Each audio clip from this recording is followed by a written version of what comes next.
Fallope. Je suis avec mon co-animateur Preach. Preach, comment vas-tu? Ouais, ça va super bien. Merci beaucoup. Toi, ça va bien? Oui, ça va très bien. Cool. Merci. Cool. Preach, depuis notre 100e épisode, nous sommes maintenant commandités par Eros et compagnie. Alors, cet épisode est une présentation d'Eros et compagnie. Il va y avoir bien sûr notre segment de la boîte à cul à venir dans cet épisode. Ça va être vraiment cool. La boîte à cul à venir. La boîte à cul à venir. Oh! Ça devrait être ça le titre. La boîte à cul à venir.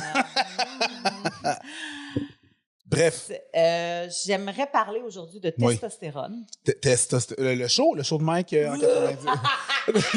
le show que Mike faisait partie avec Boilard, là. François Mascotte, Marc Boilard. Ah ouais. Un bijou. C'était filmé live. J'avais auditionné pour être une des filles en bikini avec la pancarte, m'avait refusé.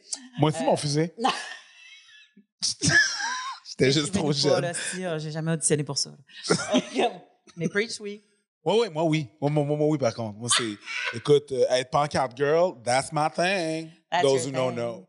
Et pour discuter de ce sujet, j'ai décidé d'inviter nul autre qu'une neuroscientifique. Vous la connaissez parce qu'on l'a déjà invitée. Elle était venue nous parler de d'autres trucs au Fallope. Fait que cherchez, scrollez, vous allez voir, c'est super intéressant. Mais Catherine, tu te joins à nous pour une troisième fois maintenant. Je suis très contente, mais je sais plus.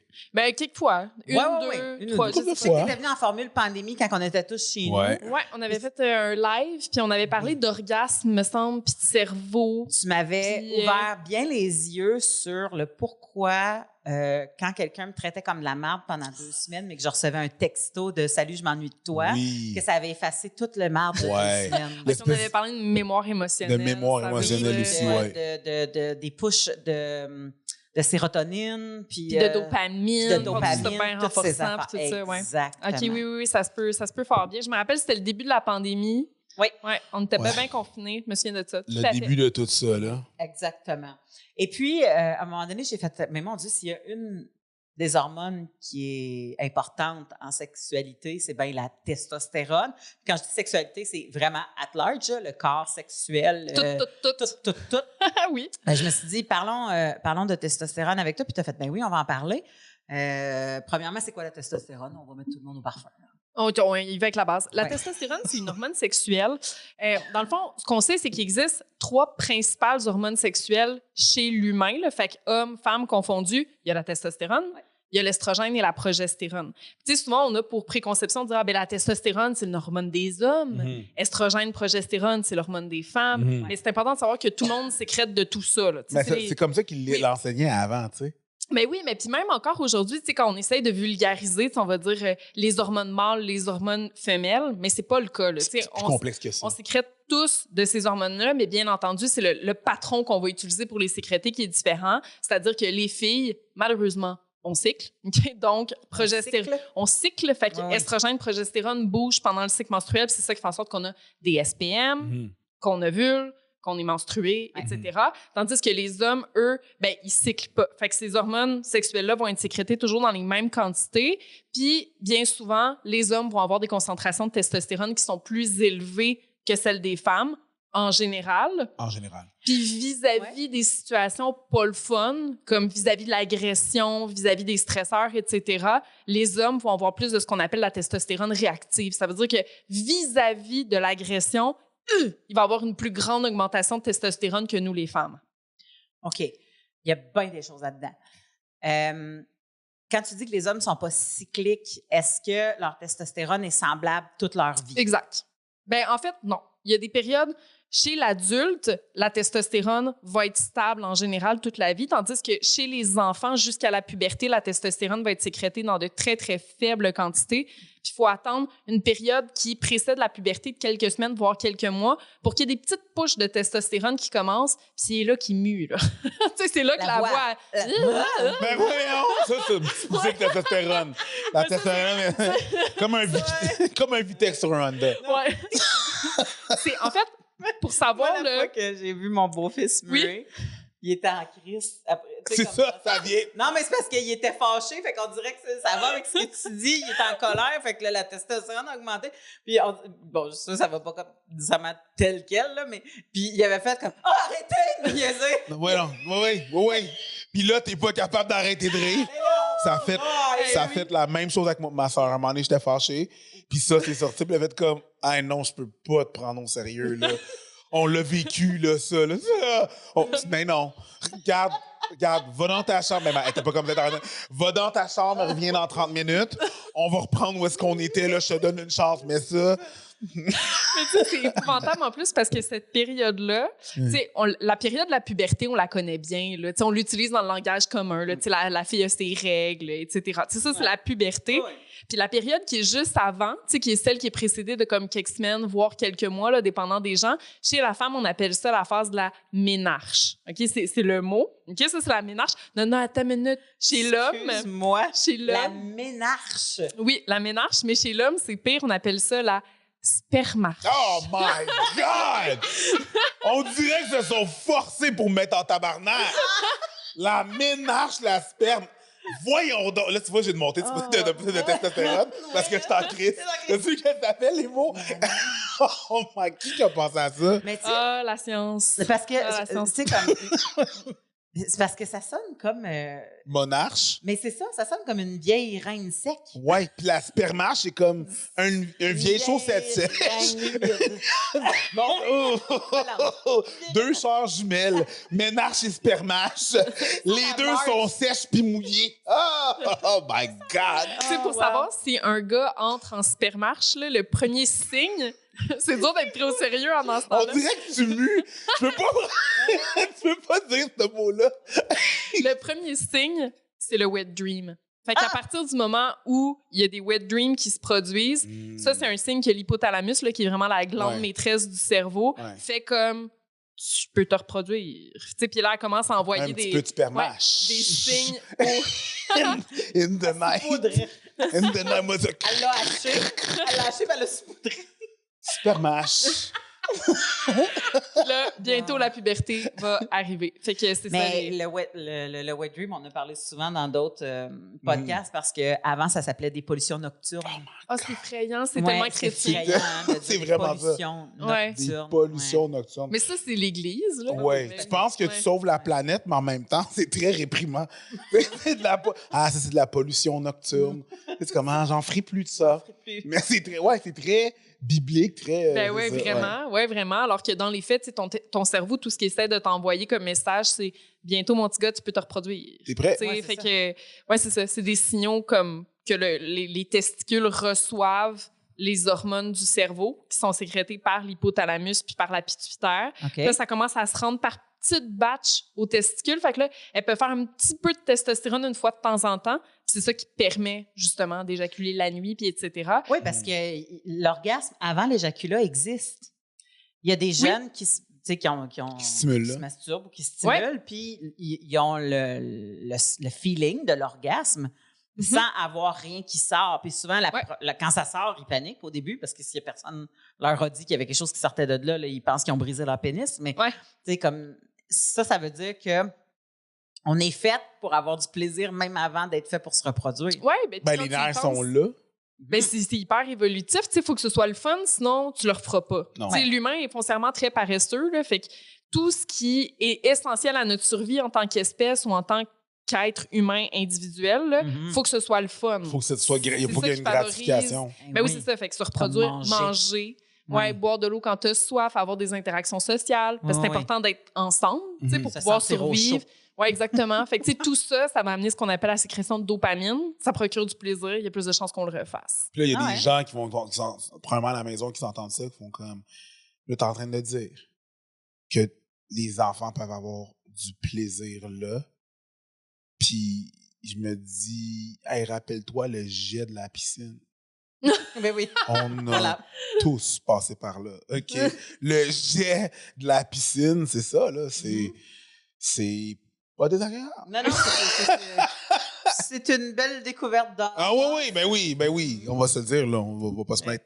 Je le dis toujours, même je n'en parle dans mes shows, puis quand tu vois une petite fille qui a les deux bras sur le bord de la piscine puis les yeux virés à l'envers, check, il est obligé. Check, il est obligé, c'est ça, exactement, là.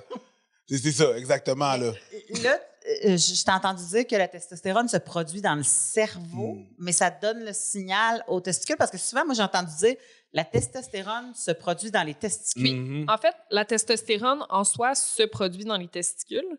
Ce qui va être produit par le cerveau, il y a 2 hormones principalement. C'est l'hypothalamus qui va envoyer le premier signal. Là. OK? Fait puis la première hormone qui est sécrétée par l'hypothalamus, c'est ce qu'on appelle du GnRH. C'est les 4 lettres, le GnRH. Puis l'hypothalamus va aller communiquer ça à une glande qui est juste en dessous, tout de suite à côté, qui est la glande pituitaire. OK. Elle va sécréter 2 hormones, FSH-LH, tout simplement. Puis là, la FSH-LH va partir dans la circulation sanguine. Puis là, c'est les testicules qui vont produire la testostérone, qui va aller faire tout son effet. Parce qu'ils ont reçu ce signal-là de la FSH et de la LH. Exact. Elles ont besoin de ce signal-là de la part du cerveau, sinon les testicules restent... Ils en font pas. Exactement. Et c'est exactement le cas avant la puberté. Avant la puberté, puisqu'il n'y a pas de FSH-LH qui est reçu au niveau des testicules, les testicules sont au repos, elles produisent pas d'hormones sexuelles. Fait que c'est ça. Mais j'ai entendu souvent parler de la FSH et de la LH dans le cycle menstruel. Oui, elles sont impliquées aussi. Dans le fond, c'est elles aussi qui vont envoyer... Ça veut dire que lui, il y a aussi les hormones du cycle menstruel, mais que... Mais c'est pas le même message. Oui, c'est ça. C'est juste que les hormones vont être stables. Dans le fond, chez l'homme, FSH, LH, chez l'adulte, là, FSH, LH vont tout le temps être très, très stables, tandis que chez la femme, il y a un certain moment dans le cycle menstruel où la FSH, LH se met à produire dans le tapis, envoyer beaucoup d'hormones vers les ovaires, qui sont nos gonades, nos glandes sexuelles. Puis là, c'est ça qui va permettre une augmentation d'estrogène puis de progestérone qui va amener l'ovulation. OK, fait que les 2 hormones, les hormones qui partent du cerveau donnent soit le cue aux ovaires ou aux testicules. Exact, oui, qui sont dans les 2 cas ce qu'on appelle les gonades. Moi, ça me fait pas ovuler, ça me fait menstruer. Ça fait ovuler. Quand il y a une augmentation, ça fait ovuler. Ça part le cycle de l'ovulation. Oui, ça part l'ovulation. OK. Puis là, par la suite, quand il y a une diminution d'estrogène puis de progestérone pour arriver à des niveaux très bas, c'est là que les règles partent. C'est là que... Ouais, c'est ça, OK. C'est là que... On fait le ménage. On fait le ménage puis que ça se met à couler. Puis eux autres, tandis que c'est straight, quand est-ce que ça donne des pushs juste quand ils sont excités sexuellement, quand ils veulent avoir un rapport, quand ils sont fâchés, quand... Ben, c'est parce ça. qu'il ne vient pas quand il est en crise. Là. Ben, moi, c'est quand... Ça me regarde. Ça me regarde. Ça, c'est mon jardin secret. Tabarnak! Moi, c'est ça. Le testostérone sort quand on me coupe dans le trafic. Là. En tout cas... Mais pour répondre à la question, où est-ce que ça... En fait, c'est ça. Il y a plusieurs contextes qui peuvent amener à la sécrétion de testostérone chez l'homme. Puis ça, c'est le cerveau qui va le décider. Okay? Fait que l'hypothalamus, elle ne fonctionne pas toute seule. Elle fonctionne en équipe, cette glande-là. Puis il y a d'autres régions du cerveau qui vont aller l'activer pour dire hey, on a besoin de testostérone. Okay? Il y a une de ces régions-là qui est l'amygdale. Pas celle qu'on a dans la gorge, celle qu'on a dans le cerveau. Faut pas, celle-là, on s'est fait pas enlever. Les amygdales qu'on a dans le cerveau, c'est eux qui vont dire je conduis, je me fais couper dans le trafic. Hey, ça, là, j'ai besoin de colère. Tu sais, là, la colère, ça m'aiderait en ce moment. Fait qu'on aurait besoin, 1, d'activer la colère, puis 2, tout à coup, là, tu sais, que ça devienne violent, cette situation-là. J'ai besoin de testostérone, comme ça, je vais être plus fort d'un point de vue physique. Fait que là, l'amygdale va aller dire à l'hypothalamus, fais-moi donc un petit peu de testostérone. Puis c'est ça qui arrive. Avec, quand... j'imagine, un peu d'adrénaline à quelque part. Ben ouais, c'est Ils vont le pousser ailleurs, là, je sais pas, mais... Ouais, l'adrénaline, elle va passer, ça va partir d'un autre endroit, là, en effet, mais tout part de l'hypothalamus. Hein. En passant, là, ça va aller activer plusieurs... sécrétion de plusieurs hormones à différents endroits dans le corps, l'une étant la testostérone, l'autre étant l'adrénaline qui va partir des glandes surrénales. Mais oui, il y a un cocktail d'hormones puis de neurotransmetteurs qui va produire l'agressivité dans cette situation-là. Tu sais, qui fait en sorte que l'on pète notre coche, puis là, vraiment, on est impatient, etc. Ouais. Est-ce que, mettons, là, on parle de situations qui nous met en tabarnak ou des situations qui nous met dans une situation de danger? Est-ce que quelqu'un, mettons, comme un policier. Sa job, il est toujours sur le qui-vive, ou souvent sur le qui-vive, ou plus souvent sur le qui-vive, policier, pompier, name it, ambulancier. Est-ce que, tu deviens accro à la testostérone ou tu... T'as une dépendance, mais...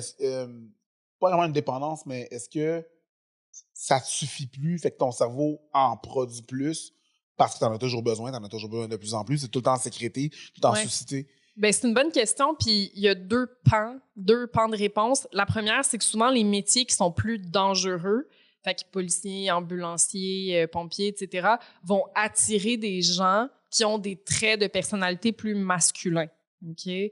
Et en général, chez ces individus-là, on va voir à la base des niveaux de testostérone qui sont plus élevés. OK? Puis là, je fais une règle générale. Il y a des exceptions. Évidemment. C'est pas... Mais c'est des associations qu'on voit en sens. Fait que ces métiers-là vont attirer ça en général. Fait que est-ce que ça s'applique aussi quand les filles décident de rentrer ouais, ben dans police, mettons, ou comme ambulancière? Parce que, tu sais, on a notre amie Nazine Nassi qui est ambulancière. Ben oui, totalement, c'est sûr. Il y a des deux sexes dans ces métiers-là. Ouais. En effet, en général, les femmes qui vont en faire des métiers plus dangereux, qui vont nécessiter de mobiliser plus d'énergie pour faire face à l'imprévisibilité, puis la menace, puis etc., sont des femmes qui vont avoir des traits genrés plus masculins. Mais là, c'est une règle générale. Il y a tout le temps quelqu'un qui va commenter. Moi, j'ai une amie qui est super chic, puis machin, full féminine. Puis mais c'est pas ça que ça veut dire, un trait plus masculin. Mais non, c'est pas dans la, c'est pas dans le effet saison, puis super chic, puis elle porte des c'est pas ça. Ben non, exactement. C'est pas comment t'arranges ton corps, c'est comment ton corps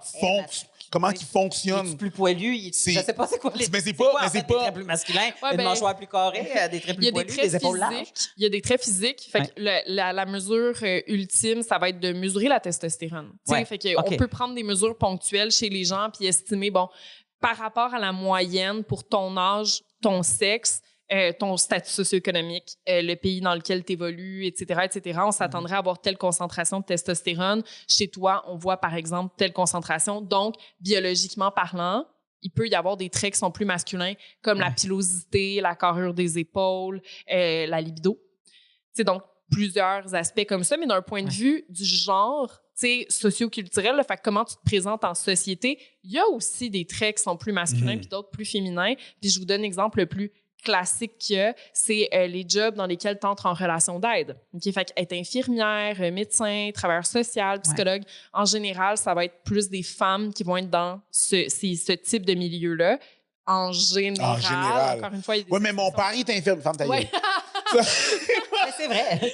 Mon père est infirmier, mais c'est comme, c'est pas ça, là, c'est en règle générale. Là. Mon idée, c'est pas de mettre les gens dans des cases en ce moment. Non, parce qu'après ça, il y a comme aussi le lien de faire la pression sociale, étant donné qu'il y a beaucoup de femmes qui ont été attirées vers ce métier-là, ben là, est-ce qu'il y a moins de gars qui vont y aller parce que c'est plus déjà tagué comme un métier de femme versus l'inverse, puis toutes ces patentes-là. Ben oui, tout à fait. Il y a des attentes, les attentes sociétales, la façon dont tu es élevé, le fait que quand tu es petit, par exemple, si tu es un garçon, il y a plus de chances que tu te fasses offrir un camion versus si tu es une fille, il y a plus de chances que tu te fasses offrir une Barbie infirmière. Et donc, ça se peut que tu évolues avec ces... Tu sais, il y a des aspects sociétals à ça, c'est sûr et certain. Puis il y a aussi le fait de dire, ben, tu peux être un garçon d'un point de vue biologique, mais avoir des traits de personnalité ou une identité de genre qui est plus féminine. Tu sais, fait que un n'égale pas nécessairement l'autre. Puis ce qui est montré en général, c'est qu'il y a des aspects biologiques qui vont driver le choix d'un métier.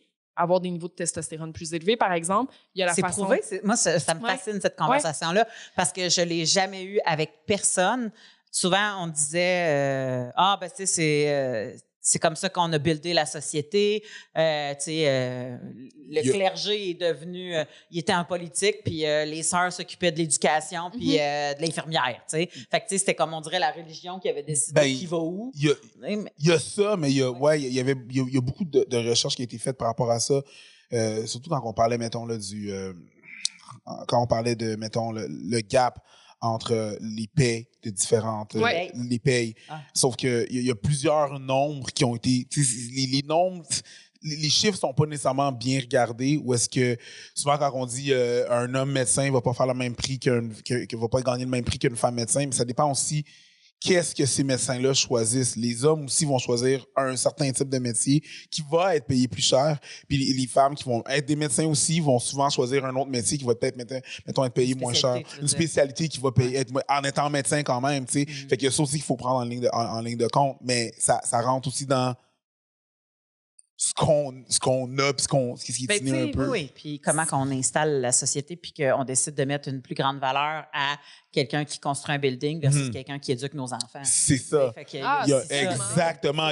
Exactement. Fait que, mettons, quelqu'un qui va aller prendre soin des enfants va être moins payé que quelqu'un qui va faire, mettons, des chirurgies plastiques. Tu comprends? Sauf que les femmes vont plus souvent être s'occuper des enfants. Je parle Des d'une métiers spécialité. caring, là. Exactement, je parle d'une spécialité en médecine où est-ce que les hommes vont pouvoir souvent faire de la chirurgie plastique. Qu'est-ce qu'on attribue à qu'est-ce qui vaut plus cher, les enfants ou c'est ça qu'il faut peut-être qu'on réévalue. Il y a des variables là-dedans qui sont sociétales, c'est sûr. Ouais. Il y en a aussi qui sont biologiques. Je donne un exemple. Mettons, il y a une condition chez l'enfant, OK, de sexe féminin. Fait que tu as des ovaires, tout ça, là, mais il y a une condition biologique qui fait en sorte que les glandes ont plus de misère à produire des hormones de stress. Puis à la place de produire des hormones de stress, elles vont se mettre à produire de la testostérone à tort. OK? Fait que pour résumer ça, ça fait des enfants, filles, qui produisent de la testostérone dans des quantités qui ne sont pas attendues. Oh oui, OK? absolument. OK. Puis ces filles-là, dans les Olympiades d'école, ils nous clenchent. Ils vous torchent. Parce qu'on n'a pas...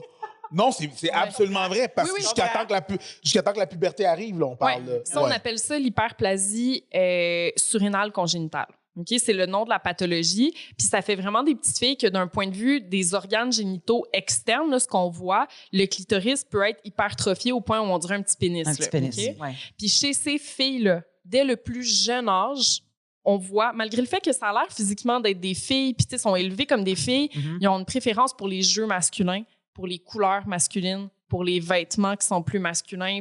Fait que, ce que j'essaie de dire ici, c'est oui, il y a une composante qui est sociétale, mais il y a aussi une partie qui est biologique. Est-ce qu'elles prennent plus de... On se demande beaucoup si tu l'œuf ou la poule, tu sais, parce que, bon, en fait, oui puis non, là, je sais pas, parce que... Mais toutes ces réponses... Ben c'est ça, parce qu'à un moment donné, tu dis, je me souviens, pendant un bout de temps, socialement, le rose n'était pas une couleur de fille. Il y a eu une époque où est-ce que le rose n'appartenait pas aux femmes. C'était pas une couleur de femme, c'est une couleur de roi, de monsieur, de bon, tout ça. Le beige, les talons hauts, toute la patente. Tu sais, il y avait pas, on n'avait pas coupé scié en deux. Puis souvent, c'était des poches de patates rapiécées. Tout le monde était en beige quand il était paysan. Tu comprends? Il n'y avait pas des couleurs.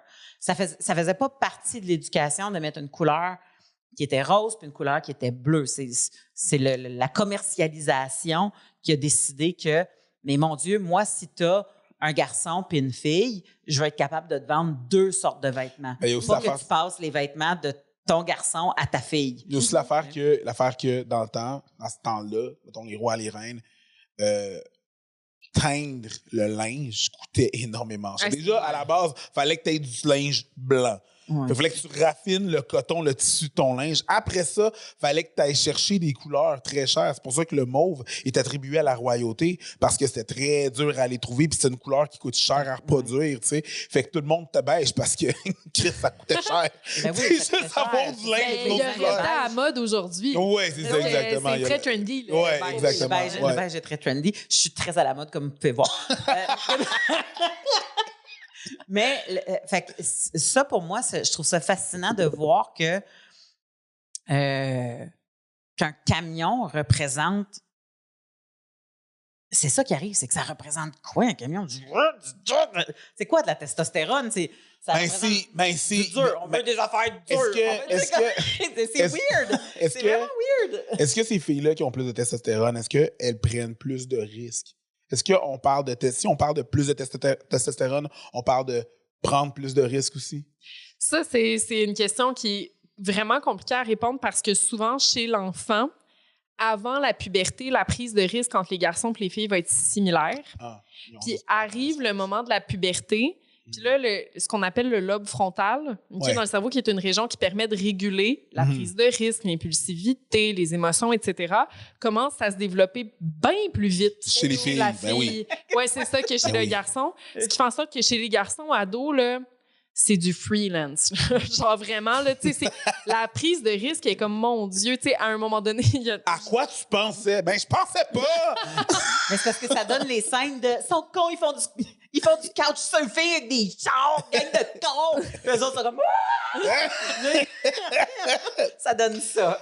C'est vrai. Ce qui arrive, c'est que, tu sais, l'amygdale, qui est la région du cerveau qui détecte les dangers, mais qui nous fait aussi prendre des risques, tu sais, qui nous fait agir beaucoup plus impulsivement, elle commence à se développer hyper tôt dans le développement, là, genre vers l'âge de 8 mois, chez le bébé. Puis d'ailleurs, c'est à partir de ce stade-là que les bébés pleurent quand on sort de la pièce. Tu sais, le bébé est comme, ah, ma mère est plus là, danger. Elle n'existe plus. Oui, c'est ça, où tu parles à l'aspirateur, puis il fait le saut. Ouais, là, avant l'âge de 8 mois, on le voit pas, ça. C'est comme Ils des sont étoiles de mer. C'est ça, là. Ils regardent dans le néant. Ouais. Le 8 mois, tu sais, l'amygdale commence à se développer. Puis là, ça termine à se développer à 20 ans. OK? Fait que jusqu'à l'âge de 20 ans, l'amygdale continue de se développer. Fait que ce qui fait en sorte que là, les risques peuvent être pris de plus en plus. Mm-hmm. On va aller plus chercher comme du sensation seeking là, à l'adolescence. Puis il n'y a pas de frontal encore pleinement connecté à l'amygdale, ce qui fait en sorte que les garçons, vraiment, ça prend des décisions particulière. Mais les filles aussi, dans certains contextes, hein, tu sais, je veux dire, des comportements sexuels à risque, de la consommation de drogue chez les ados, etc. Mais là, il y a différents trucs psychologiques qui peuvent rentrer dans la ligne de compte. TDAH, besoin d'attention, besoin d'attachement, bipolarité, tu sais, tout ça peut rentrer en ligne de compte, j'imagine. Tu sais, c'est comme, il y a la testostérone, puis il y a tous les autres effets, tous les autres facteurs. C'est complexe. C'est ça, c'est complexe. Parce qu'il y avait souvent, je pense qu'on s'en était déjà parlé, tu sais, quand il y a des scandales, genre une professeure sort avec son étudiant de 14 ans, je sais pas pourquoi. Puis là, tous les gars sont comme, ce serait mon fantasme, moi, si ma prof était puis tu fais comme, oui, mais c'est parce que la prof, elles, sont là, développées. Il est censé être développé. C'est ça, là. Puis, elle prend des décisions en connaissance de cause, tandis que l'autre, lui, ses décisions sont pas bien évaluées parce que tu prends avantage d'un lobe frontal pas développé. Mais qui, lui, peut-être, pense pas que c'est de l'avantage, mais quand il va se développer, il va faire peut-être pas, mais tu sais, comme... Mais puis il y a aussi le fait que d'un point de vue sociétal, puis je me demande, en fait, si on a déjà eu cette discussion-là ailleurs, dans un autre monde, parce que ça me dit quelque chose, mais il y a le fait aussi qu'on perçoit vraiment cette situation-là différente si c'est la fille qui est plus vieille versus si c'est le garçon. Tu sais, si c'est un prof garçon qui sort avec une jeune étudiante... C'est un prédateur. Oui, exactement. Mais on n'offre pas la même chose à nos jeunes garçons. Non. On n'offre pas la même vision du prédateur à nos jeunes garçons. Non, absolument pas. Ça, c'est eux le prédateur. C'est quelque chose qu'il faut mettre c'est quelque chose qu'il faut mettre de l'avant. Mais c'est absolument eux le prédateur. Fait que si c'est la mère, si c'est la fille qui est plus vieille. Dans le sens que dans notre société, l'homme est automatiquement un prédateur. Même s'il est plus jeune. Fait que s'il est plus jeune, ça veut dire qu'il y avait consentement, ça aurait été lui, là. C'est lui qui a fait ça, tu sais. Mais puis, tu sais, l'éducation, c'est tellement important parce que même, tu sais, dans les cas de justement, de masculinité toxique, là, à l'âge adulte, tu sais, qui est comme le terme chapeau pour dire comme les hommes qui adoptent des comportements agressif, tu sais, qu'on parle à caractère sexuel ou non envers l'autre, puis d'un point de vue sociétal, puis etc. La meilleure façon de prévenir ce type de comportement-là, c'est l'éducation. Parce que chez les jeunes, si tu leur expliques, hey, quand tu te sens de telle façon, là, plutôt que de supprimer puis de suck it up, là, puis de pas montrer que tu as de la peine, puis etc., si tu es capable de le communiquer, ben l'émotion, tu vas la réguler. Tu sais, fait que ça fait des hommes et des femmes, dans certains cas, bien entendu, là, qui, à la place de supprimer leurs émotions toute leur vie puis que ça ressorte de façon hétéro-agressive. Tu vas réussir à la transformer. Oui. Pas à la transformer, mais à la filtrer. À la filtrer, puis tu vas aussi arriver à vivre autre chose que de la colère. Parce que souvent, une émotion, quand elle est supprimée, pendant trop longtemps, elle va ressortir en colère spontanée, en rage sur la route. C'est une accumulation de plein de choses. Là. Exact. Pas parce que des fois, tu pognes les nerfs sur quelque chose qui n'a pas rapport. Là. Ouais. C'est ça, où est-ce que le monde pense que tu exagères ou que tu vas overboard. Mais c'est pas ça. Mais c'est pas ça. C'est juste le trop-plein de... Tu sais, c'est la goutte qui a fait déborder le vase. Oui, exactement. Parce que tantôt, je t'ai dit... je t'ai entendu dire, pardon... j'aurais besoin d'un peu d'agressivité, là. Puis dans notre société, on est tellement anti-agressivité. On est tellement anti-ça. T'sais, moi, pour avoir travaillé avec des femmes victimes de violences conjugales, j'ai très peu de tolérance sur les démonstrations d'agressivité dans ma propre maison. Ouais, du raging de gamer, ça me fait pester, t'as pas idée. Puis il y en a d'autres qui disent « Ouais, mais elle sort à la bonne place. » Tu sais, comme tu la sors à la bonne place. Fait que, cette testostérone-là, est-ce que c'est l'explication de tous les maux de l'agressivité? Parce que je pense pas que on va trouver la réponse de y a-t-il des agressivités correctes puis pas correctes? Il y en a qui sont nécessaires. Il y en a qui sont nécessaires à ta survie. Pour faire cet sport, j'ai besoin d'agression. L'agression n'est pas nécessairement négative. Pour faire du hockey, j'ai besoin de cette agression-là. Mais c'est-tu de l'agression que tu as besoin? C'est une agressivité. Je vais aller puiser dans ma testostérone, là. Je le sens, là. Ça se passe. Si je joue au hockey, si je joue au soccer, pousser quelqu'un pendant que je contrôle la balle, j'ai besoin de ce extra push-là pour me dépasser. Quand que je faisais du track and field, que je m'entraînais pour aller aux Olympiques, peu importe, j'ai besoin de puiser là.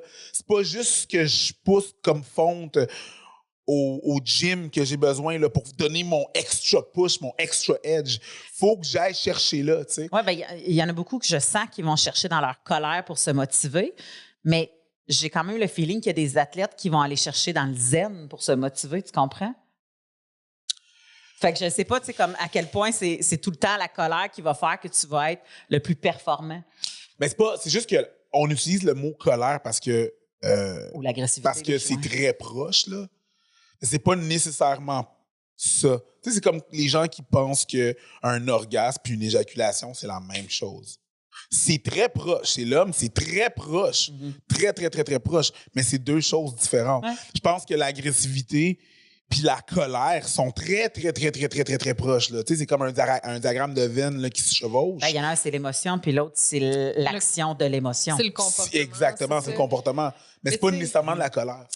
En fait, c'est toutes les émotions, là, que tu parles des désagréables ou des plus agréables, là, comme la colère, la tristesse, etc., ils ont toutes des fonctions hyper importantes pour l'individu, mais aussi pour la relation. Dans le sens où la colère, par exemple, ben, ça va t'aider à prendre conscience de ce que tu trouves acceptable puis de ce que tu trouves pas acceptable. Ça va t'aider à communiquer aussi la façon dont tu te sens. Tu sais, quand on y pense, là, mettons des conflits conjugaux, là, tu sais, puis là, je parle pas de violence conjugale ici, je parle de désaccord. Tu sais, mettons, il y a des choses que mon chum fait, des fois, ça me tape ses nerfs, mais souvent, c'est la colère qui va faire en sorte que je vais dire « Hey, telle affaire, je trouve pas ça acceptable. » OK? Donc, la colère, c'est quelque chose qui pousse à l'expression. Puis même dans la relation interpersonnelle, c'est ça qui va faire en sorte souvent qu'il y a du changement qui va émerger. Tu sais, que tu vas pouvoir communiquer à l'autre, justement, quand tu fais ça, je trouve ça désagréable. Là, l'autre va pouvoir faire comme « Ah, je vais m'ajuster. » Puis, tu sais, ça a été démontré même d'un point de vue de société, la colère, c'est ça qui amène des mouvements de changement. Tu sais, si on pense au MeToo, ce type de les carrés rouges. Les carrés rouges, etc. La révolution sexuelle. Oh non, ça, c'était dans l'amour. Dans l'amour. Non, il y avait un peu de violence, mais ça regarde les gens qui l'ont vécu. Ouais. Fait que, c'est important. Mais en effet, l'agressivité, tu sais, là, c'est quand... En fait, puis là, c'est là qu'on se dit, ben, c'est toute une question de langage, tu sais, ce de quoi on parle, parce qu'en général, l'agressivité, on va faire référence au comportement qui est soit hétéro-agressif, fait une agressivité envers l'autre, mais ça peut être aussi de l'agressivité envers soi-même. Tu sais, si tu penses à quelqu'un qui souffre de problèmes de santé mentale, qui cumule énormément de colère, qui n'est pas capable de l'exprimer, bien, ça peut se traduire en agressivité vers le soi, des comportements d'automutilation, des conduites suicidaires, etc. Fait que, tu sais, c'est là où je pense que la question qu'il faut se poser, là, c'est peu importe l'émotion de laquelle on parle, puis là, ici, celle qui nous concerne, c'est la colère, c'est est-ce que ça me rend moins fonctionnel dans un aspect de ma vie? Est-ce que ça me pose une détresse que j'ai de la difficulté à négocier? Puis est-ce que j'affecte les autres d'une façon qui n'est pas acceptable? Puis si on répond oui à l'une de ces catégories-là, c'est là qu'on se dit « Ah, ben c'est peut-être plus adaptatif. » On nomme les dons, s'il te plaît. Hein? On nomme les dons. Je t'ai rendu à... rendu à troisième, j'avais oublié la première. La première, c'est le fonctionnement. Fait que, tu sais, est-ce que ça me permet de fonctionner quand même? À ma job, avec mes amis, est-ce que c'est quelque chose qui m'empêche de... Ça peut être autant bon pour la tristesse que la colère. Toute émotion confondue. Ouais, souvent, c'est juste que les exemples vont différer là, dans chacun, mais est-ce que je fonctionne correctement? Est-ce que ça m'amène une détresse que j'ai de la difficulté à négocier? Puis ça, avec la colère, des fois, c'est un petit peu tricky parce qu'on peut répondre non à cette question-là puis que ce soit quand même pas fonctionnel. Okay. On parle, par exemple, de comportements antisociaux. Tu sais, quelqu'un qui a un trouble de personnalité antisociale, ça se peut qu'il ne ressente pas beaucoup de détresse, mais ça se peut que ce soit pas correct aussi. Non, c'est ça. Je comprends. Tu comprends?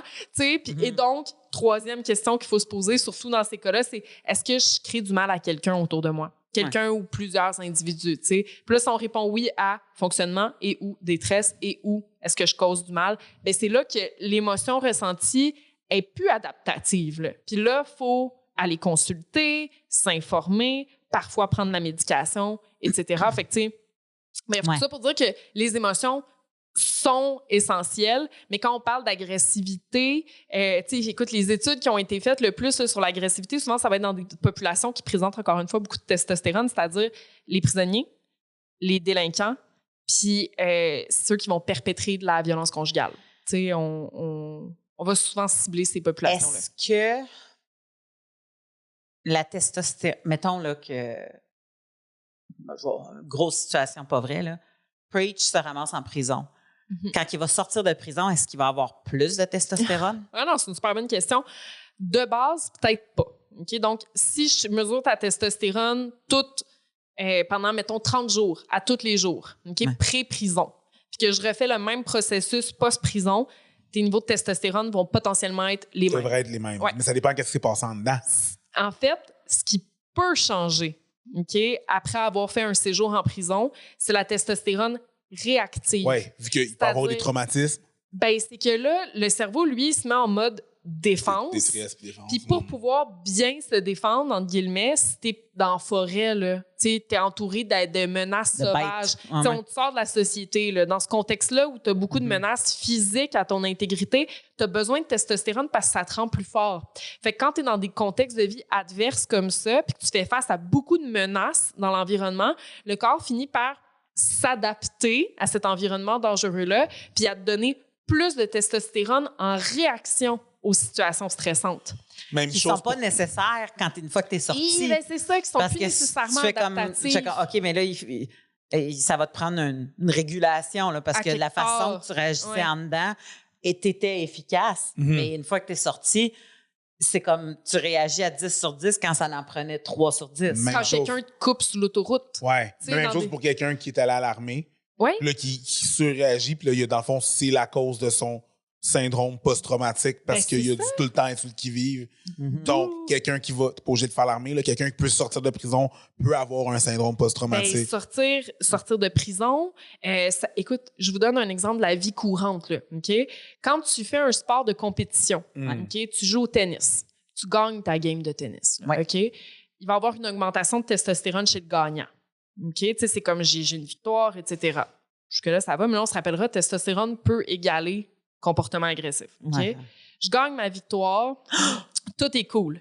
Les partisans qui te regardent, mettons les partisans du Canadien, là, le Canadien gagne sa game. Là, les partisans aussi ont une augmentation énorme des concentrations de testostérone. Et donc, il y a plein d'études qui montrent qu'après une victoire d'une équipe, les taux de violence conjugale dans une ville augmentent drastiquement. Parce que le bonhomme, il retourne dans la maison, il y a la testostérone réactive dans le tapis, ça a plus de chances de sortir de façon hétéro-agressive. Pour Montréal, ça tombe bien avec tous les cas de féminicide qu'on a eu que le Canadien soit fucking mauvais. Good. Là, il n'y a pas de gagnant. C'est parce que moi, je m'en allais pourtant avoir à travailler Regarde. Il y a plein de choses qui se passent dans ton cerveau. Je peux pas croire, c'est pas ça qui m'est venu à l'esprit, avoir travaillé en violence conjugale si longtemps. Mais ce qui m'est venu à l'esprit, c'est moi, à chaque fois que le Canadien gagne, mettons, que ce soit pour une demi-finale ou peut-être même la coupe là, en 93, je me disais...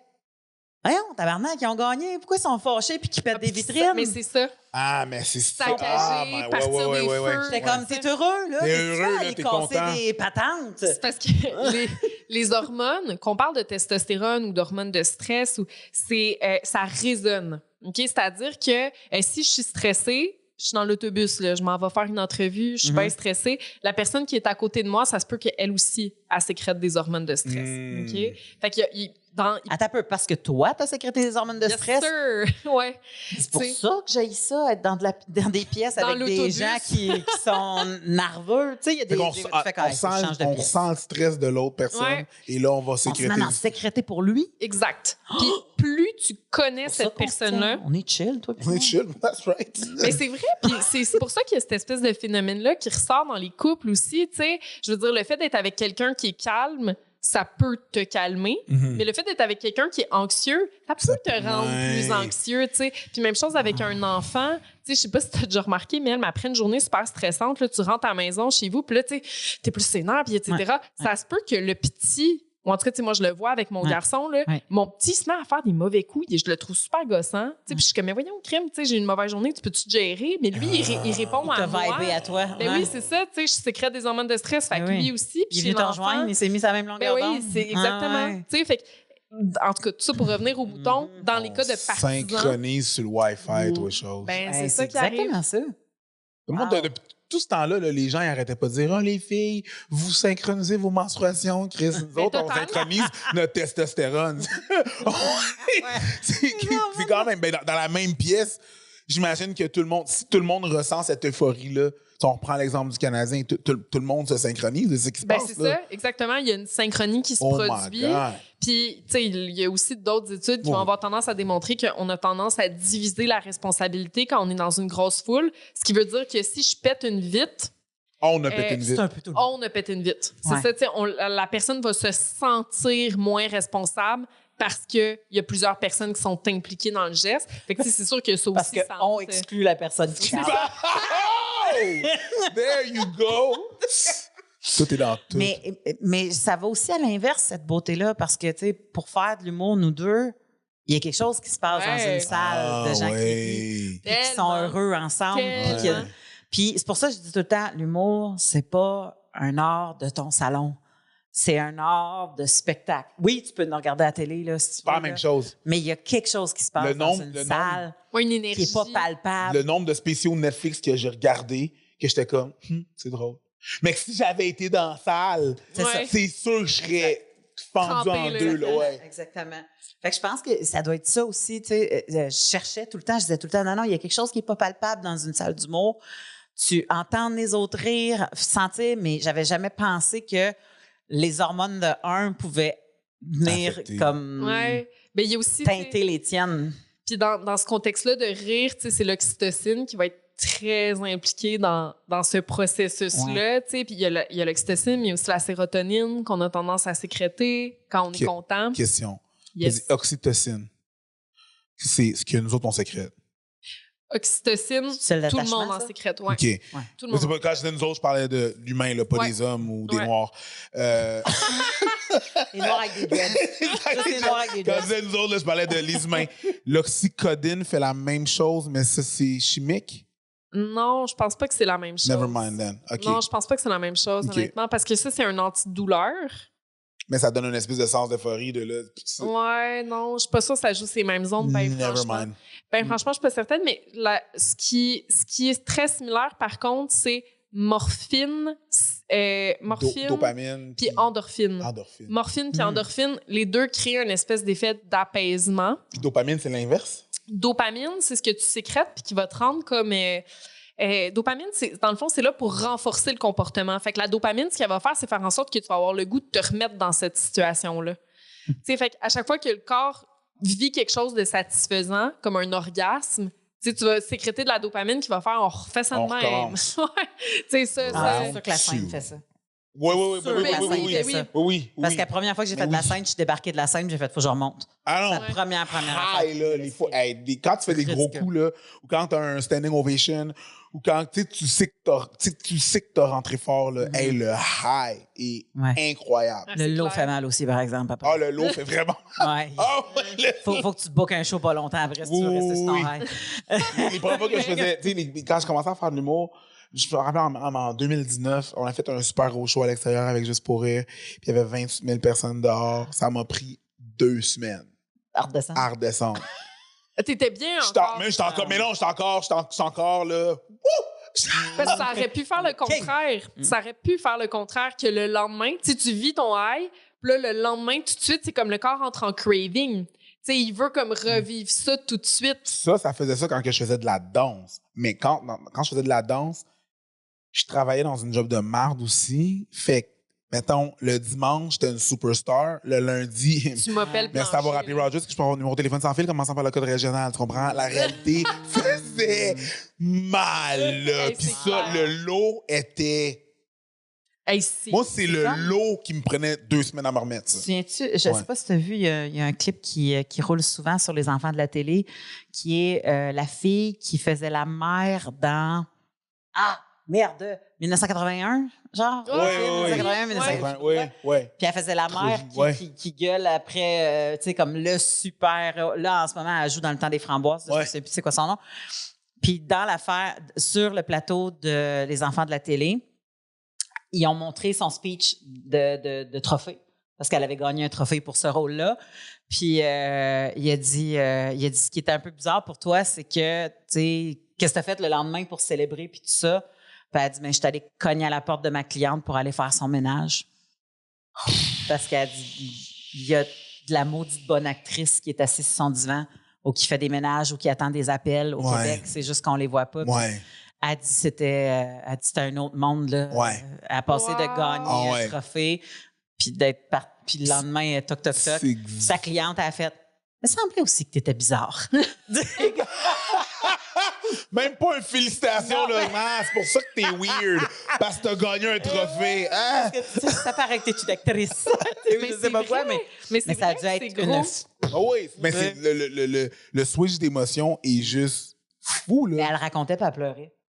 Parce que ça a dû la ramener dans le vibe de comment que c'est dur puis que c'est un métier qui est tough. C'est clair. Puis tu sais, il y a aussi le fait que ces montées-là de dopamine, ça devient addictif. Tu sais, le corps en crave comme l'alcool. Tu sais, si t'aimes ça, consommer de l'alcool puis t'en fais une habitude, c'est sûr que la première journée de sevrage, t'es comme... Tu sais, parce que le corps, puis là, quand je parle de sevrage, ça se peut que ça fasse juste une semaine de ligne là, que tu boives. Là. Mais le corps, lui, ce qu'il se dit, c'est la dopamine, c'est le fun, tu sais, j'en veux. Fait que ça crée des symptômes qui sont dépressifs le lendemain, là, quand t'as pas cette consommation-là. Je t'avoue que prendre 10 jours de vacances, là, rendu jour 7, je suis comme... Ouais. Me semble, je remonterais, là. C'est le fun, là. J'ai du fun. Moi, habituellement, le lendemain va super bien. Sur le lendemain. Ouais, c'est ça. Puis j'ai du fun, là. C'est le fun, j'ai du monde que j'aime, j'adore, je suis là, j'ai vraiment... Mais jour 7, là, je commence un peu à me gratter, là. Un crackhead, toi, chose. Au moins, c'est une bonne dépendance. Là, c'est un comportement qui est sain, ça rend bien. C'est pas un problème. C'est comme quelqu'un qui a un problème de jeu, mais qui gagne tout le temps. Y a-tu vraiment un problème? S'il gagne tout le temps, il n'y a pas de problème. Là. Il y a un métier. C'est ça, il existe-tu de la testostérone que tu peux prendre à l'extérieur de ce que ton corps produit? Ben oui, puis il y a beaucoup de comportements qui sont associés à la prise de testostérone. Stéroïdes, anabolisants. En fait, dans quel contexte tu vas prendre? Parce que ça a-tu été inventé juste pour des monsieur muscles ou ça a été inventé pour un... Y a-tu quelque chose médical? Moi, je suis pas monsieur muscle, mais je suis allergique aux chats. Claritin, c'est de la stéroïde, c'est pas de la testostérone, mais c'est un peu le même principe. Non, c'est ça, ça va être... C'est un peu le même principe, là. Ça va être... Oui, c'est un stéroïde qui est anabolisant aussi, mais en fait, les stéroïdes anabolisants que les monsieur muscles vont avoir tendance à s'injecter, c'est pour, à la base, dans la culture du sport, améliorer les performances sportives. Est-ce que c'est la testostérone un stéroïde anabolisant? C'est tout ça? Oui, dans le fond, les stéroïdes... Parce qu'il y en a qui disent « Ah, mais c'est normal, c'est de la testostérone, je m'injecte du naturel. » C'est naturel. OK. Sauf que quand tu te l'injectes, souvent, ça va être coupé avec plein d'affaires, dont de la testostérone de cochon, de vache, de cheval, qui est très difficile à absorber pour le corps. Puis ça peut être coupé aussi avec un paquet d'autres cochonneries, tu sais, que tu t'injectes puis que tu le sais pas, genre de l'huile à moteur. Oui, parce que tu l'achètes pas au pharmacien, là, ta testostérone. Exact, c'est ça. Puis ce qui est surtout problématique là-dedans, même si tu t'injectes de la bonne testostérone, entre guillemets, c'est qu'elle va être souvent injectée dans des concentrations qui sont 15 à 20 fois plus élevées que ce que ton corps peut tolérer ou produire naturellement. Donc, ça peut mener à plein d'effets sur le corps qui sont franchement désagréables, comme ce qu'on appelle un cœur de bœuf. Comme mourir. Comme mourir. Parce que ça favorise beaucoup les troubles cardiovasculaires, bien entendu, parce que le cœur a de la difficulté à gérer tout ça, notamment parce qu'il peut être rendu gros comme un cantalou. Mais le cœur de bœuf n'a pas rapport avec la testostérone de bœuf. Non, en fait, non, c'est juste parce que le cœur va comment t'appelles ça? Excroître. À force de recevoir cette testostérone-là. Il devient plus gros. Puis même si tu arrêtes la testostérone, après, lui, il reste de même. Là. Il reste de même. Il prend des... Avoir un gros cœur, c'est pas une bonne chose parce que... Parce que tes ventricules aussi vont augmenter, ce qui fait en sorte que le flot au niveau du sang est beaucoup plus difficile à gérer. C'est là qu'il bande plus. il bande plus. Ben oui, puis parce que le sang, je me demandais pourquoi le sang se rentre, tu sais, quand ça marchait plus. C'est parce que le cœur devient trop gros, puis beaucoup de difficultés le à pushing pomper. de sang. Beaucoup de difficultés à pomper, puis il y a des hommes aussi qui se ramassent avec des effets plutôt indésirables parce que, bon, notamment, ils ont un cœur de bœuf, mais deuxièmement, pour pouvoir produire de l'estrogène, tu as besoin de testostérone. Okay? La testostérone va être coupée en estrogène. OK? Ça, c'est la raison que ton corps fait. C'est le processus naturel que ton corps fait. OK. Chez certaines personnes, quand tu lui donnes beaucoup de testostérone, lui, ce qu'il se dit, c'est que tu as besoin de beaucoup d'estrogène. OK? Et donc, il y a des hommes qui se ramassent avec des seins. Des seins. Parce que le corps se met à produire plus d'estrogène. Il y a quelque chose qu'on appelle roid Quand ils belly, veulent avoir parce des... que tu as un ventre aussi, Ouais. tu as un ventre, de l'acné. Ouais. Puis les femmes, Mais ça, c'est quand l'inverse. tu arrêtes de t'entraîner, j'imagine. Non. Non. Pas Tu as un ventre, comme tu vas voir, si tu vas sur Internet puis tu marques roid belly, R-O-I-D-S, belly, C'est-tu le nom d'un c'est gars, souvent. ça, Non, c'est le phénomène que ça donne. C'est pour steroids Steroid belly. Parce que quand tu vas voir des hommes super forts sont découpés, mais leur ventre, c'est un ballon avec des Ça a packs l'air par-dessus. d'un baril, presque. Ouais, c'est ça. Ouais. Puis ça, c'est un des effets. Puis tu sais, ça, c'est les effets physiques, mais au niveau des effets psychologiques aussi, tu peux avoir des psychoses, des grosses dépressions avec idéation suicidaire, parce que la testostérone favorise les symptômes dépressifs chez certaines personnes qui sont plus vulnérables à la dépression. Okay. Et ça peut amener aussi, il y a des case studies là, aux États-Unis qui montrent des crimes extrêmement violents, tu sais, aux suites de l'injection de testostérone synthétique comme ça.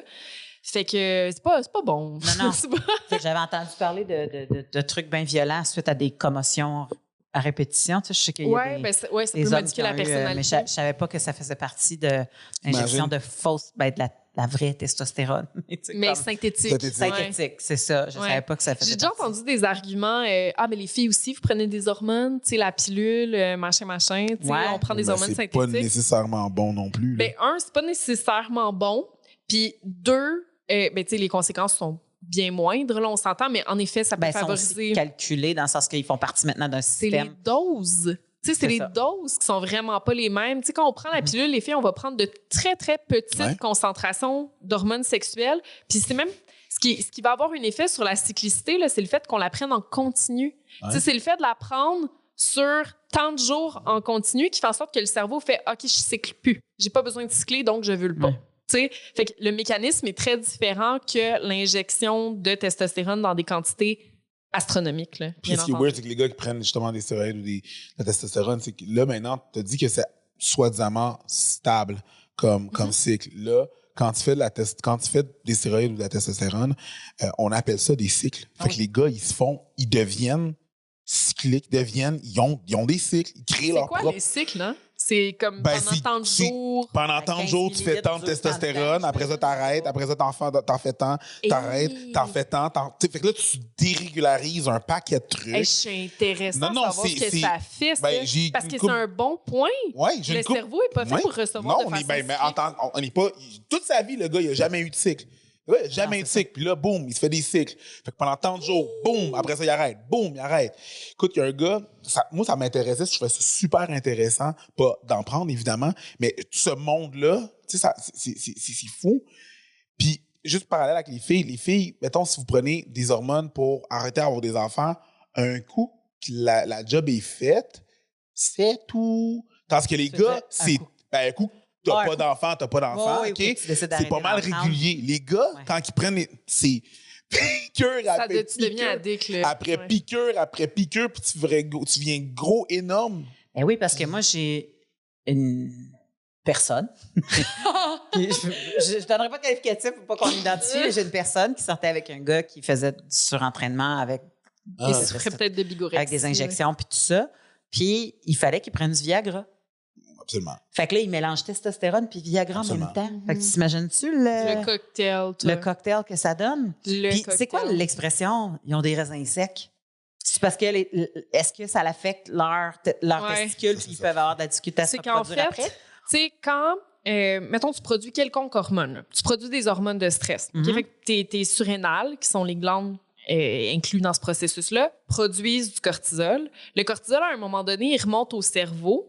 Puis son rôle, ça va être de dire à l'hypothalamus, « Hey, arrête la machine. Okay? J'ai produit les hormones de stress, on peut revenir à un équilibre. OK. Okay? Fait que là, les glandes surrénales, c'est ça leur signal pour dire « OK, j'ai plus besoin de produire mon cortisol. Okay? » Quand tu prends la pilule anticontraceptive, tu prends par exemple de l'estrogène. Cet estrogène-là remonte au cerveau synthétique, puis il va aller dire à l'hypothalamus, « Hey, arrête d'en produire. On n'a pas besoin. T'as pas besoin. » C'est ce qui fait qu'on ne veut pas. C'est ce qui fait qu'on ne veut pas. Fait que, tu sais, le corps devient un petit peu mêlé parce que lui, il sait pas si tu synthétique, si tu... Il reçoit un message. Lui, il reçoit un message, il dit « OK, j'en produis plus la naturelle. Okay. » Avec les stéroïdes synthétiques, il se passe la même chose. Je m'injecte ça remonte au cerveau, ça vient dire à l'hypothalamus « Arrête de produire de la testostérone. T'as pas besoin d'en produire, il y en a assez. Okay. » Et donc, les testicules deviennent paresseuses. Ils se mettent à ne plus produire cette hormone-là. Ben, on t'entend le message d'arrêter. De testostérone. De testostérone. Naturellement. Et mais ça donc, prend-tu la testostérone pour fabriquer le sperme dans les épididymes? Ça prend un signal de FSH-LH, en effet. Fait que là, t'arrêtes toute ta cascade. T'arrêtes tout ton axe hypothalamo-pituito-gonadien, ce qui fait en sorte que tes gonades, à force de plus rien produire, elles s'atrophient. Elles deviennent très petites. Raisin sec. C'est ça les femmes qui Je prennent... m'en allais dire j'adore ça. Mais...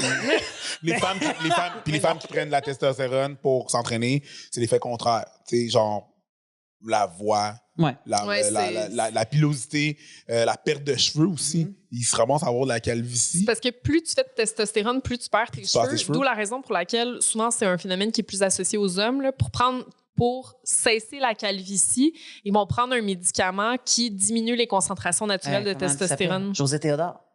Ben, José... Du Propessa, je sais pas trop quoi. Moi, ça s'appelle du Propessa ou... Je connais pas le nom de la molécule. Propessa, ça, c'est un ancien restaurant de pâtes, ce match-up. Écrivez-le dans les commentaires. C'est un médicament qui, en gros, va empêcher la conversion de testostérone en dihydrotestostérone.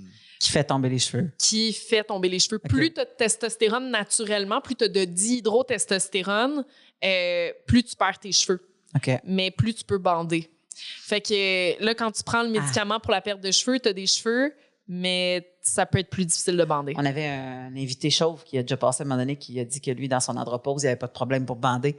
Peut-être que ça s'explique. Ceci explique cela. J'avais des problèmes de désir, mais pas de bander. D'accord. Le plus, c'est que j'ai dit tout est dans tout. C'est la testostérone qui gère ça.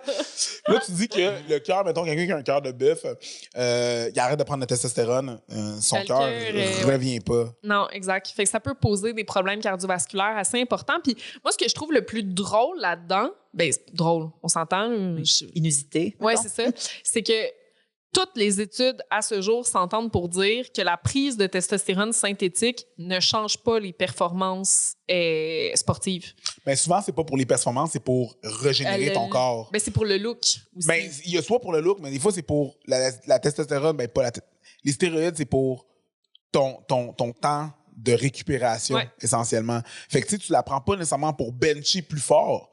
Ça va pas te donner plus de force. C'est juste que ton corps va se régénérer plus rapidement.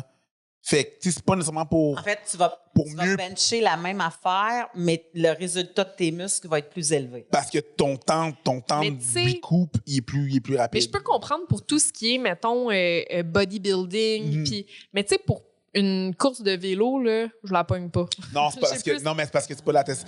C'est différentes manières de dopage. Il en connaît. Ouais, mais tu sais, je veux pas, moi, quand je faisais de l'athlétisme, j'étais dans le milieu de ça. Là. C'est la culture, 1988, là, je me rappelle de Ben Johnson. Là. Je me rappelle de tout ça. Je me rappelle des différents cas. Geneviève Janson qui habite maintenant en Arizona. Je me rappelle. C'est weird, là. Ouais, that's my nerd trait. Mais c'est ça. Fait que je sais qu'il y a plusieurs différents trucs, comme il y a plusieurs façons de tricher. Des stéroïdes anaboliques qui vont te permettre de récupérer, avoir des stéroïdes. Il y a de l'échange de transfusion de sang. Ce qu'ils vont faire, c'est qu'ils vont prendre, comme si tu allais donner du sang à la Croix-Rouge, tu vas donner ton sang, puis plus tard, ils te réinjectent ton sang, ce qui augmente ton taux de globules rouges, qui augmente ton apport. Ça, c'est pas détectable, j'imagine? Ben oui, c'est détectable, parce qu'ils vont faire aussi des tests pour ton taux de globules rouges dans ton sang. Parce que ton apport en oxygène est plus élevé, sauf le problème, c'est que ça peut te créer des caillots. Il y a tout le temps un downside. Si tu essaies de tricher... Comme le vaccin, AstraZeneca. Exactement. Même combat. Puis, en fait, je dis ça n'a pas rapport avec le sujet pantoute, mais vous avez vu que le vaccin, ça crée des gros problèmes sur le cycle menstruel des filles. Oui. Moi, ça l'a l'a fait. Ça a déclenché mes premiers vaccins, ça a déclenché mes règles, puis moi, je suis une horloge. Là. Moi aussi, j'ai eu mes règles. Moi, je sais. Non, mais On s'était appelé. On est-tu in sync? Yes, it's gonna be me.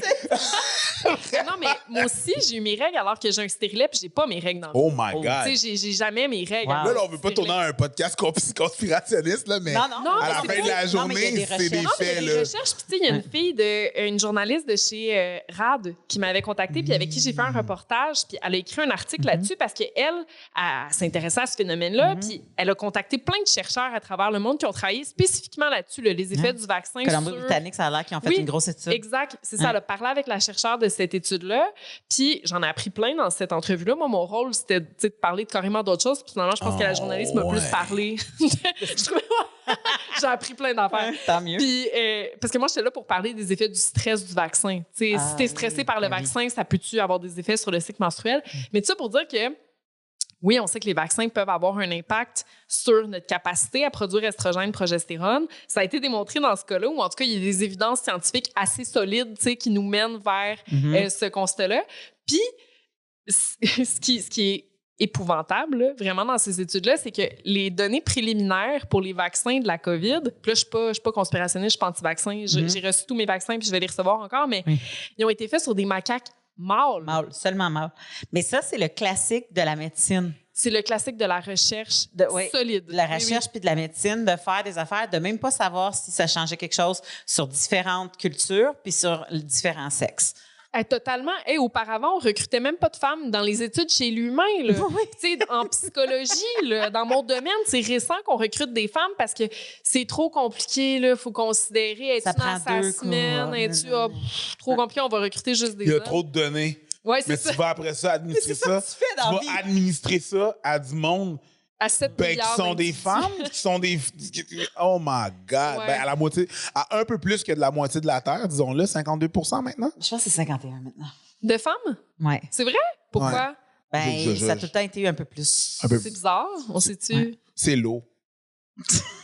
Je sais pas pourquoi. Parce qu'il y a en crève une coupe durant le temps qui donne une naissance. Il essaye de se rattraper au Je sais pas. Mais j'ai une question pour toi avant de terminer parce que je sais que le temps avance. On est quand même au Fallop. Puis tu as beaucoup parlé de testostérone et de libido. De désir sexuel. Puis souvent, on entend de plus en plus d'histoires que c'est l'inverse. Là. C'est la fille qui veut, puis c'est le gars qui veut pas. Puis là, à un moment donné, on se disait, mais là, il y a une grosse construction sociale que la fille, n'est pas supposée de vouloir beaucoup. Mais c'est quoi l'apport biologique de ça? Mais en fait, la testostérone a un grand impact sur la libido autant chez l'homme que chez la femme. Okay? Il y a des études, par exemple... Parce qu'on en a aussi de la testostérone. On en a aussi de la testostérone. Les deux sexes sécrètent des 3 hormones sexuelles. Fait que testostérone, estrogène, progestérone, les quantités divergent, bien entendu. Mais chez la femme, la testostérone aussi a un certain cycle. C'est-à-dire qu'avant l'ovulation, on va sécréter plus de testostérone. Puis la théorie évolutive derrière ça dit que c'est pour avoir un désir sexuel au moment qui va être le plus propice à concevoir les hormones un nous bébé. Le disent. En tout cas, si moindrement tu observes ton corps, là, les hormones te le disent quand tu es en train d'ovuler, là, sans être obligé d'acheter un bâton. Ou, oui. Écoute, moi, je te jure, là, j'ai des glissades d'eau. Je suis comme, c'est fait pour donner une ride au sperme, clairement. C'est ça. C'est comme fort! Ouais. C'est sûr que si le sperme embarque là-dedans, il slide jusqu'à haut. Ça fait USA. Oui, c'est ça. Donner une ride au Puis sperme. tout le temps à mon chum. C'est toi la spermache. Tiens que j'ai du spermache. Je suis désolé. Mais à chaque fois, je disais à mon chum, hey, si t'étais pas snippé, ça serait là qu'on pourrait en faire un deuxième. C'est aujourd'hui. Parce que, écoute, ça n'a pas de sens. Même chez les filles, il y a des études qui ont été faites puis qui montrent que plus une femme sécrète de testostérone, plus elle a de chances d'avoir eu de nombreux partenaires sexuels, puis de rapporter avoir eu des relations sexuelles par plaisir. C'est ce qu'on appelle la sociosexualité. Fait que de dire, moi, quand je couche avec un gars, c'est pas nécessairement parce que je suis amoureuse, c'est parce que je veux vivre ma sexualité. Fait qu'il y a des évidences au niveau de la testostérone, même à ce niveau-là. J'aimerais vous rappeler mon roman 21 amants sans remords ni regrets. Donc, on peut statuer le niveau de testostérone de Mélanie. Hey, mais tu sais qu'on peut mesurer. Ça, c'est juste ceux qui méritaient d'être dans un Mais roman. on peut estimer la testostérone. Fait que, Comment? avec les doigts. Hein? Ah, c'est une affaire de ligne de J'en ai main, peut-être là. pas partout. Non! OK, mais non. là, c'est ça, là. Hey, je fais pas du tarot, moi, là. C'est quand tu regardes ta main, plus ton annulaire et ton index ont une taille similaire, plus tu as de testostérone. Fait que, tu sais, mettons, il y a du monde qui a un gros gap entre les deux, là. Check. Ouais, ben, Entre c'est ça. celui-là et celui-là? Check. Entre celui-là et celui-là? Ouais, entre ces deux-là. Faut que ce soit pareil, genre. C'est là. Plus sont égales, donc plus le ratio est faible, plus... Je pourrais te chopper le doigt du cul, puis ça ferait une ligne droite. Moi, j'ai rien dit, hein? Moi, j'ai... Je m'en regarde, c'est pas une grosse... Ben non, c'est légère, c'est léger. Non, mais c'est ça, c'est indicateur de beaucoup de testostérone, mais moi aussi. Puis en effet, j'ai déjà mesuré mes concentrations de testostérone parce que je travaille dans un labo, il faut que ça serve à quelque chose. Ben oui. Puis ma testostérone est plutôt élevée, mais on le voit dans toutes les études, le montrent là, vraiment là, les associations entre la taille de ces deux doigts-là puis la testostérone est élevée. Puis c'est pas de la magie, là, en ce moment, j'ai l'air de genre être charlatan. C'est vraiment parce que... pourrais faire un test sur Facebook. C'est même pas, hey, les chums, c'est pas là, la grosseur des pieds, là. Non. Right here. Check les doigts. On s'en calisse de la Rolex. Check les doigts. C'est ça. C'est vraiment ça. C'est que le gène qui code pour la longueur des doigts est le même qui code pour la quantité de testostérone sécrétée chez le fœtus.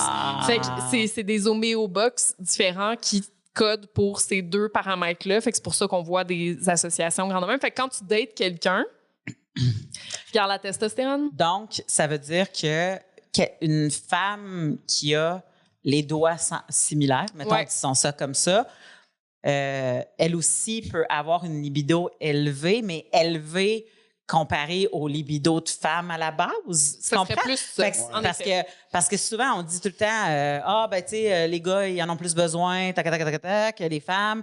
Puis là, tu dis, ouais, mais c'est parce que, mettons, la femme, elle vient d'accoucher, ben là, tu prends sous toi.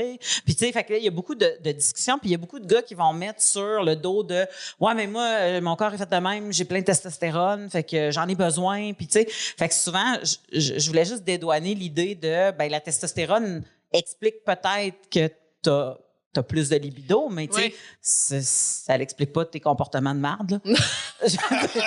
non, mais c'est la même affaire que quelqu'un qui est en char puis qui est en crise après quelqu'un, tu sais, comme on n'est pas juste des hormones, là, on est aussi un cerveau. Juste par ça. C'est ça, qui pense. Là, aujourd'hui, on parle de testostérone parce que c'est le thème, là, mais ça va tellement au-delà d'un facteur. Effectivement. La testostérone, c'est un des facteurs biologiques. Et des facteurs biologiques, il y en a plein d'autres, dont le stress. On sait que plus tu sécrètes d'hormones de stress, moins tu as de libido. Je veux dire, c'est quand même assez simple. Là. Le cerveau, lui, ce qu'il se dit, c'est entouré de mammouths, tu n'as pas le temps de te reproduire. Moi, quand tout le monde disait « Il n'y a rien d'autre à faire que fourrer pendant la pandémie », j'étais comme « Hey, pour vrai ». Le niveau de stress que j'avais pendant la pandémie me donnait pas tant envie. Ouais, c'est ça. C'est pas. Quand tu perds ton gagne-pain, là, t'es comme, on va fourrer. Non, pas tant. T'as pas tant, non. Ben, allons fourrer dans le char, on va s'habituer où on vit. Voyons, Chris.